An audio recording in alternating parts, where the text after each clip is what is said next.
Clapton ambaye tunaye studioni ili tuweze vile vile kuweza kuangazia siku hii njema, Ijumaa njema katika maisha na safari wa Kristo. Kwa hivyo nimpe nafasi mchungaji aweze kutusalimu, manake hatujakuwa naye kwa majuma kama mawili hivi, alafu tuanze moja kwa moja kuzungumza kuhusu Ijumaa njema hii. Karibu sana mchungaji. Asante. Bwana Yesu asifiwe. Nachukua nafasi kuwashukuru tena kuweza kukutanika. Tunajua kwamba si kawaida, inakarimu neema ya Mungu wewe kukuwepo leo hata na mimi. Tunajua Mungu ameweza kutusaidia kuifikia siku ya leo, ikiwa siku ya Ijumaa njema ambayo tunakutana kama watumishi wa Mungu, kama Wakristo, waamini Kristo, kwa ajili ya kumbukumbu ya kukumbuka mema mengi ambayo Kristo aliyatenda msalabani kwa ajili ya uokovu wetu. Kwa hivyo kwa majina naitwa mchungaji Clapton Mchanga kwa kanisa la Bungoma Baptist Church hapa katika mji wa Bungoma. Karibu tujumuike pamoja katika ibada yetu ya siku ya leo ama katika mazungumzo yetu. Naam, asante, karibu sana mchungaji Clapton. Naamini kwamba kipindi hatujakuwa pamoja umekuwa salama. Nashukuru Mungu tumekuwa salama. Tulikuwa na kongamano la Kibaptisti Kenya mzima. Tulikuwa tumekutana kule Machakos Boys High School, ambapo tulikuwa tumealika wageni wametoka all over the world to come and celebrate with us kwa ajili ya kongamano letu ambalo tunakutana kila mwaka mwezi wa 4. Kwa hivyo nashukuru sana, ilikuwa mzuri, ilikuwa ya baraka. Tuliweza kuwa na wakati wa ibada, wakati wa interact na marafiki na watumishi wa Mungu na kukua uweponi mwa Bwana. Tuliweza kubarikiwa na kutiana moyo kwamba katika nyakati tunaishi tujue kwamba Kristo yuwaja. Kwa hivyo tukumbushane tunapoendelea katika maisha yetu. Naam, nadhani kwamba ilikuja katika kipindi kizuri ambacho tulikuwa tunaelekea katika msimu wa Pasaka. Maana najua Pasaka imeanza juma moja linaelekea kukamilika, kwa sababu ilianza Jumapili iliyopita, ambapo Wakristo katika baadhi ya madhehebu waliweza kuadhimisha Jumapili ya Mitende, na imekuwa inaendelea kwa Juma Takatifu. Na najua kwamba tukisema Juma Takatifu haibagui dini, kwa sababu kila Mkristo anafaa kuadhimisha mambo yaliyo matakatifu. Kwa hivyo leo tunapo kumbuka yale ambayo Yesu alifanya msalabani kwa ajili ya maisha yetu, tunakumbuka kama Wakristo kwamba kama ingekuwa kazi yake leo hii, Wakristo wangekuwa mahali walipo. Kwa hivyo karibu sana mchungaji, uweze kutufahamisha na kutukumbusha kuhusu kazi ambayo Yesu alifanya msalabani katika siku hii ya Ijumaa njema. Asante kwa wote ambao tumejumuika pamoja. Ni jambo la kipekee la kuweza kukumbuka na kulizingatia, kuliweka moyoni mwetu kama waamini wa Kristo, kwa sababu kazi ambayo Kristo aliyoitenda msalabani, hiyo ndiyo nifanya uamuzi sasa kuweza kuonyesha kwamba Kristo aliyashinda kuliko na watu wengine walioitoa Mungu ama miungu ama nini. Yale Kristo aliyatenda yalipita kiasi yote, yalipita kiasi watu wote, kwa sababu kunao watu waliojiita kwamba ni Mungu, wa agent wa Mungu, messenger, walikuwa na majina kama hayo. Lakini ukifuata sasa Yesu, unakuta kwamba wote walioamini Kristo kwa kazi aliyoifanya. Biblia inaongelea kuhusu kusaliwa kwake. Tunajua habari hii ilikuwa imefunuliwa kuhusu kusaliwa kwake, kuhusu kukua kwake, hatua ambazo aliweza kusipitia wote wa Kristo tunajua. Lakini sasa ilipofika kiwango ambapo ufunuo ulikuwa umesemwa katika Agano la Kale ya kwamba atakayekuwa mkombozi, atakayekuja kwa ajili ya kuweza kuleta upatanisho tena ni yule ambaye atakuwa hana mawaa, ambaye ametoka mbinguni, ambaye ni mwana wa Mungu, ambaye amekuja kwa ajili ya kukamilisha na kuondoa ondoleo la dhambi na kuleta upatanisho na Mungu Baba, ambaye ni Yesu Kristo anayekuja. Kwa hivyo ilikuwa imetabiriwa, imefunuliwa, imeelezwa, na aliposaliwa tukaona falme tofauti ambazo wote waliokuwa wamesikia habari hizo, lakini hawakujua kwamba itakuja kutendeka. Lakini baada ya Yesu kusaliwa, ishara zilizotendeka zilithibitisha kwamba Yesu ni tofauti, na habari zozote ambazo wameweza kuisikia ako tofauti na mawazo waliokuwa nayo kwamba yeye ni mfalme anakuja kunyang'anya ufalme.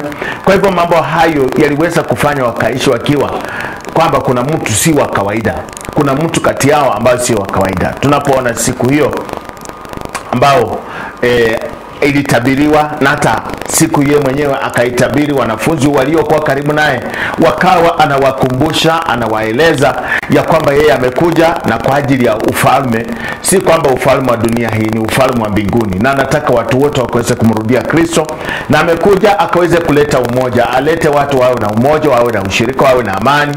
Amekuja kuonyesha kwamba Kristo yeye ndiye njia, kweli na uzima, na unapopitia kwake utafika kwa Baba. Akawa amewapa mwelekeo na kuwapa tumaini ya kwamba yale ambayo amekuja kuyafanya si yake, ni ya Baba mwenyewe.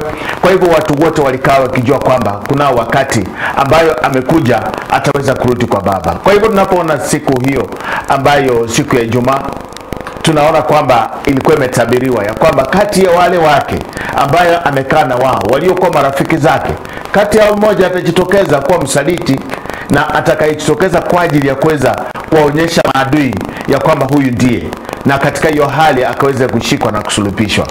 Na alipokuwa shaongea, amewaeleza ulimwengu, ameeleza wanafunzi wake, kila mmoja alikana kwamba siwezi kuwa mimi, siwezi kuwa mimi. Hata yule mwenye aliulizwa, Juda Iskarioti, akasema siwezi kuwa mimi, lakini akasema yule mwenye tunakula naye kwa meza moja, kwa sahani moja, huyu ndiye atanisaliti siku hiyo. Lakini alipokundua hivyo, na akatoka kati yao, na alipoenda ndiye akaenda akaitisha kwamba pewe pesa, kuja akajaribu kuwatambua huyu ndiye Kristo, na akaenda akapewa pesa. Aliporudi sasa kuja kumsaliti Yesu, Biblia inasema kwamba alienda akampusu, na Yesu akamuuliza, wewe unanisaliti mwana wa Mungu? Kwa maana alikuwa amemwambia, sasa akawa anamkumbusha kuthibitisha. Biblia inasema kwamba katika hiyo hali Juda Iskariote alisikia kushtuka, na walipotokea sasa kuja kumshika Yesu, mmoja akajitokeza mara moja katika hali ya kumshika Yesu, na mwanafunzi mmoja naye akachukua upanga kukata kutetea Yesu. Yesu tena akachukua masikio iliyokuwa imekatwa, akairudisha, akasema kwamba ukiua kwa upanga utakufa kwa upanga, na kazi ambayo nimekuja kuifanya si ya upanga. Kwa hivyo akamponya huyo mtu, lakini kwa sababu intention yao watu haiko imekamilika, wakawa wanaendelea bado kutaka kuhakikisha kwamba Yesu ameweza kusulubiwa. Biblia inasema kwamba siku ya Ijumaa ambayo Yesu aliposhikwa, baada ya kushikwa mikononi, wakaanza kumtesa, wakaanza kumpika, wakaanza kumdhulumu, wakaanza kumdhihaki, wakaanza kufanya mambo haya yote juu ya Yesu. Lakini Biblia inasema kwamba katika yote aliyofanyiwa, yeye hakurudisha, hakukuwa inajitetea eti labda anataka protection ya mtu hapo, maana alijua kwamba yanayotendeka ina makusudi, na watu ulimwengu ukawa ya kwamba unashindwa jinsi ya kuweza kuinterpret mambo haya. Lakini aliweza kuteswa siku hiyo, akashikwa, akapitishwa katika viwango tofauti mikononi mwa wakubwa na wafalme tofauti, akapitishwa kwa Pilato, akapitishwa kwa Kaifas, akapitishwa ili wakahakikishe kwamba wana kila sababu ya kuweza kuonyesha ana makosa, na wengine wana kila sababu ya kuonyesha hana makosa. Wakufikisha katika wakubwa, wanasema kwamba hata kama mmemshika, hatuoni kwamba yeye anastahili kupitia haya, na wakasema kwamba heri waachilie mtu mwingine, lakini huyu lazima auawe, maana amefanya mambo haya na yale kwa ajili ya kuweza kudhihaki, kuhakikisha kwamba Yesu hawezi kupona katika hiyo hali, pasipo kujua walipokuwa wakimtesa, wakimpitisha katika mateso hayo, wakimpitisha katika changamoto hizo, wakimpika micheleti, wakimjeruhi, wakimrarua mavazi, akipikwa na viboko ambazo ilikuwa zinatoa ngozi yake, akidungwa mikuki, akiwa pale ameinuliwa msalabani, mateso yote aliyapitia, hakuweza kuwa analalamika kwamba anasikia uchungu, ana change mind. Bado moyo wake, tumaini lake alikuwa amelinua kwa Bwana, kwa sababu alijua makusudi ya Mungu yaliyomleta duniani, hayo ndiyo akanayafanya akiwa pale msalabani. Biblia inasema kwamba hata na wawesi wengine waliokuwa pale msalabani, wote wameangikwa pande zote mbili, na mmoja akaanza kusema, kama wewe ni mwana wa Mungu, sujiokoe, alafu tuokoe na sisi. Lakini mwingine akamwambia, sisi tuna deserve kuwa hapa, sisi tumefanya makosa, tunastahili kuwa mahali hapa, lakini huyu Yesu mwana wa Mungu naye astahili kuwa hapa, kwa sababu yeye hakukosa, yeye hakutenda dhambi, lakini sisi tumetenda dhambi. Lakini bado Yesu alimtazama na akamwambia, wewe tutakuwa pamoja nawe paradiso siku ya leo. Kumaanisha Yesu katika uchungu ule aliendelea kuona utukufu wa Bwana, na akaendelea kuokoa hata akiwa last minute, akaleta utumaini katika mtu yule aliyekuwa ameweza kufanya nini? Ameweza kuona kwamba amechiona dhambi zake, amechiona kwamba yeye hastahili, yeye ana makosa, ameona makosa yake, bado Yesu aliokoa akiwa pale msalabani. Kuna watu waliofuatilia katika hiyo hali wakitaka kuhakikisha kwamba amemalizwa. Kwa hivyo kuna mengi ambayo yalitendeka siku ya Ijumaa. Mateso, mapito, uchungu, usuni ulikuwa kwa wengi, waliokuwa marafiki, waliokuwa wanafunzi wake, waliokuwa karibu naye. Hata wengine walipoona wakaona this is too much. Biblia inasema kwamba wakatoroka, wakamwacha Yesu. Alikuwa amesema kwamba Petero, hata na wewe kama rafiki unajifanya ni wa karibu sana, lakini kabla jogoo iwike mara 3 utakuwa umenikana. Petero akasema siwezi, lakini hakuelewa yanayotokea, yanayoenda kutendeka kwa Mungu wetu Yesu Kristo. Na Biblia inasema kwamba alipoona yalipotendeka aliweza kutoroka akisononeka ndani ya moyo wake katika yale aliyoweza kuyaona yaliyokuwa kuja kutendeka kwa mtumishi wa Mungu. Kwa hivyo siku ya Ijumaa ni siku kwa Wakristo, ni siku ambayo ina maana sana. Inafanya kila mtumishi Mkristo ujue kwamba kwa mateso yake Yesu sisi tumepona, sisi tumenunuliwa, sisi tumekombolewa, sisi tumepata upatanisho kwa kukubali kwake. Maana alikuwa na choice ya kukataa, alikuwa na choice ya kukataa kuja duniani, alikuwa na choice ya kubaki mbinguni, lakini akaona let me go to save mankind. Kuja kwake, mateso yake, mapito aliyopitia. Biblia inasema kwamba unaposoma katika kitabu cha Mathayo mlango wa 26 I think 52, inasema kwamba kwa mapito yote, kwa majeruhi yote aliyopewa, Yesu hakujibu kitu, alinyamaza. Alipaka amenyamaza kwa sababu hangeanza kupishana na Hawa, kwa sababu alijua kwamba anangojea mapenzi ya Baba yatendeke. Biblia inasema unapoendelea inasema kwamba katika uchungu uliposidi kama mwanadamu, hata kabla aende msalabani akawa ameona tayari chenye kinaenda kutendeka, akaita wanafunzi wake akawaambia ya kwamba mshtaki wetu yu hapa, twende mlimani kwa ajili ya kuomba. Wanapoenda kuomba, wanafunzi wake aliochukua kwenda kuomba pamoja na walifika wanalala. Anakuja anasema hamwezi kuomba pamoja nami hata lisali moja, hamwezi kesha pamoja nami, kwa sababu Yesu alikuwa anayaona yale yanaenda kutendeka, lakini wao hawakuweza kufahamu kamili yale ambayo yanakuja kutendeka. Aliporudi mara ya pili wanalala, mara ya 3 akamwambia basi mshtaki yu hapa, hebu twendeni. Na hivyo ndiye alienda akashikwa. Na katika kushikwa kwake, kabla ashikwe, Biblia inasema kwamba akaomba kwamba Baba, naomba kikombe hiki uniondolee, na kama ni mapenzi yangu, kama ni mapenzi yako Baba, kikombe hiki kiondolewe, na kama sio mapenzi yako Baba, wacha yatimie uliyokusudia.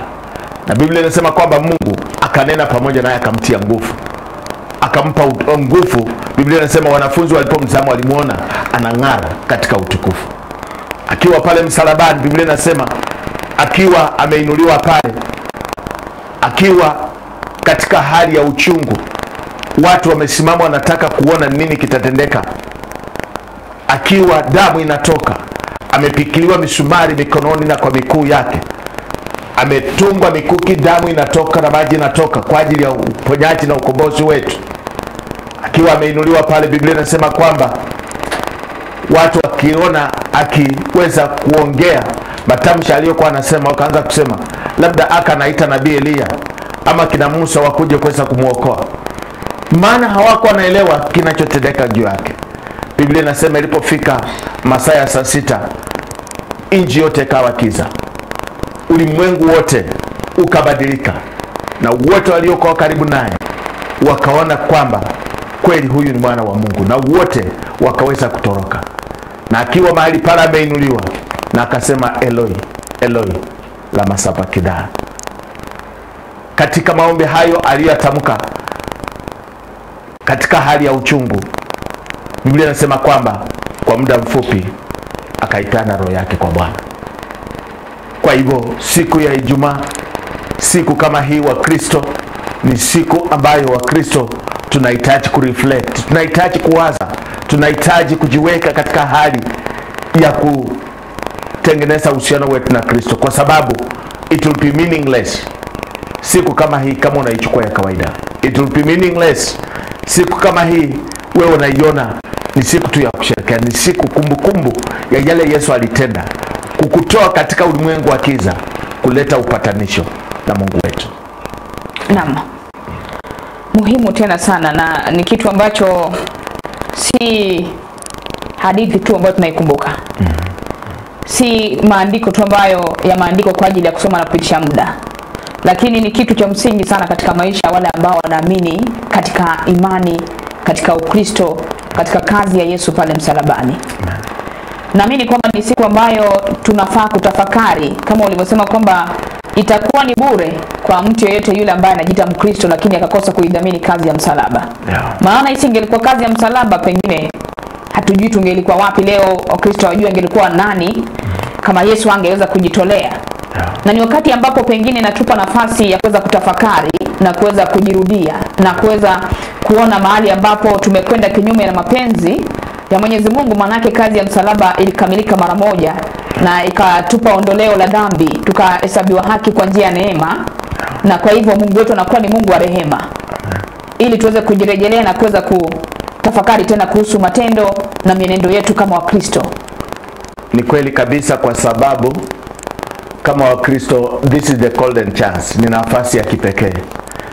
Uwe kiongozi, uwe mtoto, uwe uko katika uwezo gani, uwe mtumishi, mhubiri, askofu, mchungaji, mwinjilisti, mtume, walimu, Mkristo wa kawaida, ni wakati wa kuweza kumkaribia Kristo, ni wakati wa kuweza kufanya maisha yako yawe sawa. Itampendeza Kristo unapoona yaliyotendeka, damu yake iliyomwagika, mapita aliyopitia, mauti aliyoyaonja kwa sababu ya sababu yangu na wewe, ili tukaweze kuokolewa. Itakuwa ya kupendeza Kristo akiwa amekaa mkono wa kuume wa Mungu Baba, akiwa anaendelea kutuombea tunapotafuta kuleta uwiano, tunapotafuta kuleta upatanisho, tunapotafuta kusafisha mioyo zetu, kufanya uhusiano wetu ukaweze kukua sawa, to create atmosphere ambao Bwana anapotizama akaweze kuona mioyo yetu imepondeka, imetetemeka, imenyenyekea, imekubali na kufunjika na kujifunza mambo mapya kwa ajili ya Kristo na kutaka kumjua zaidi, kumfanya Kristo aonekane ndani mwetu. Itakuwa ya kupendeza kufanya Kristo akapanuke, akakue, akatamalaki katika maishani mwetu, wakati tunakumbuka wakati kama huu mateso aliyopitia. Inakuwa vyema sana wakati tuseme umemsaidia mtoto katika nafasi fulani, na aliyemsaidia anakuja anapata kwamba mtoto huyu baada ya kumsaidia haya ndiyo anayafanya. Inampendeza yule aliyeweza kuyafanya, na inamfanya aone kwamba it was not in vain. Kwa hivyo kumwaka damu ya Yesu, ataona vyema sana, si bure kwa damu yake kumwakika. Kwa wale ambao tuko katika uongozi, kwa wale ambao tumepewa nafasi katika serikali, nafasi katika huduma kanisani, itakuwa vyema sana kufanya watu waone Kristo ndani mwetu, sio kwanza ije personally, watu waone Kristo ndani mwako. Ni wakati ambapo unasaidia watu wakaweze kujiona kwa kioo ya Kristo. Are we doing the right thing? Are we portraying Christ?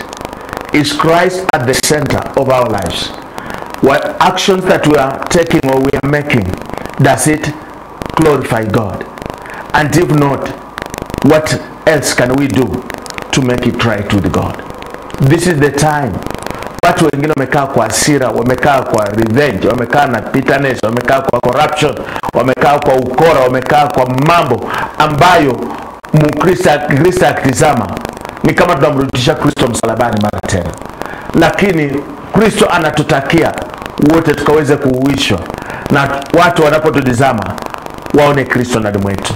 Majeruhi aliyopata, majeraha aliyopata, mapita aliyopata, mauti aliyopata kwa ajili yetu, Kristo anapotizama aone tumeoshwa, tumekombolewa, tumeumbika upya, na Kristo anaonekana ndani mwetu. Naam. Pengine tukihitimisha kuhusu mazungumzo haya siku ya leo kuhusu Ijumaa njema na kuweza kuadhimisha kipindi na msimu wa Pasaka, kama mtumishi una ujumbe upi kwa wale ambao wanatutazama asubuhi ya leo? Nataka kuwashukuru wote kwa neema ya Mungu, Mungu amewafikisha kwa Pasaka hii. Kwa neema ya Mungu, Mungu ameweza kutusaidia. Kwa hivyo wakati kama huu si wewe peke yake. It's all about others. It's all about God. It's all about Jesus Christ. Na Kristo yenye anatamani ni kutenda mema kwa wengine, ni kusimama na wahitaji, ni kusimama katika hali ya kuweza kuwatia moyo wengine, ni kusimama kuombea wengine, ni kutafuta uhusiano ukaweze kuwa imara pamoja na Kristo wakati mateso hayo anayapitia. Is for reconciliation, ni kutaka tukue karibu naye. Ni wakati kama huu unaweza kufanya uamuzi ya kwamba ningependa Kristo ukaweze kunibadilisha, ukaweze kunitawala, ukaweze kuwa Bwana na Mwokozi wangu. Ni wakati kama huu unaweza kuamua ningependa Kristo nikaweze kusamehe wale ambao nimewakosea. Kuna watu wengine wamekaa na hasira na mipaka na vita na watu wengine. This is the golden time that you can tell, I want to reconcile, I want to forgive others, I want to show Christ. Nataka nisimame nithibitishe kwamba nimeokoka, nithibitishe kwamba nimesamehewa, na natafuta amani na watu wote. Chizu natafuta amani na Kristo, utafuta amani na watu wote. Vile vile wakati wewe unapoendelea kusherekea, kumbuka hata na wengine. Pasaka hii unaposherekea Pasaka, unaposherekea kufa na kufufuka kwake Yesu Kristo, katika hiyo hali pia fanya wengine pia wakaone Kristo ndani mwako, waone matendo ya Kristo ndani mwako. Usiwe unasherekea peke yako na mtoto wa ndugu yako, mtoto wa jirani, mhitaji fulani anapita mahali pale, lakini wewe wamtizama tu, wewe huna haja pamoja naye. Wakati kama huu tukaweze kuwajibika. Hali ya kawaida pia tujua kwamba ni siku moja tu, ni wiki moja tu, maisha itaendelea. Lolote tunalifanya, kumbuka lolote tunalifanya ulifanya ukijua kwamba kuna maisha ya kuendelea. Usifanye sasa kutaka kufanya in a wrong way, ifike mahali iwe kikwazo, ifike mahali kuletee shida hata mahali pako pa kazi. Usifanye jambo ambalo litafika mahali likasababishe liibe amani yako. Tusisulubishe Kristo tena. Kwa muda huu ni kuweza kutamani kufanya yale Kristo aliyafanya, kukua karibu, kutengeneza uhusiano wetu na Kristo, kuonyesha upendo kwa wengine kwa sababu ya kusherekea Pasaka hii. Kuna wengine wanasafiri kwa ajili ya kuja kusherekea. Tembea ukijua kwamba wewe ni mwanadamu na unahitaji neema ya Mungu. Lolote unalolifanya, fanya ukijua kwamba wewe ni mwanadamu, unahitaji tu Mungu akaweze kusaidia. Don't overspeed on the road. Wengine watakimbia sana, wengine watafanya muda huu wanasema kwamba they want to revenge, they want to do so much. Fanya kila kitu ukijua kwa utaratibu, ukijua kwamba ni wakati ambapo tu Mungu ametupea na Mungu atatupea tena. Kwa hivyo Mungu akaweze kutusaidia tunaposherekea Pasaka hii. Watu twende kanisani, twende for once, inakuja mara moja, si kila mwaka. Kama umeshindwa kwenda kila Jumapili, Pasaka hii tafadhali create time for Jesus. Create time for fellowship, for intimacy with Christ. Tengeneza muda ukaweze kuwa karibu na Kristo, ukaende kwa ibada, ukatembelee wahitaji. Kama marafiki zetu wako hapa town, tunafanya nao, wanajiita watu wa Arsenal, wamejipanga. Tunaenda kutembelea orphanage iko kule Webuye, tunaenda kutembelea watoto wale teenage mothers, watoto ambao wamezaa watoto, alafu na orphans wako kule na watoto wana changamoto tofauti, and aged people wenye waka above 85 years.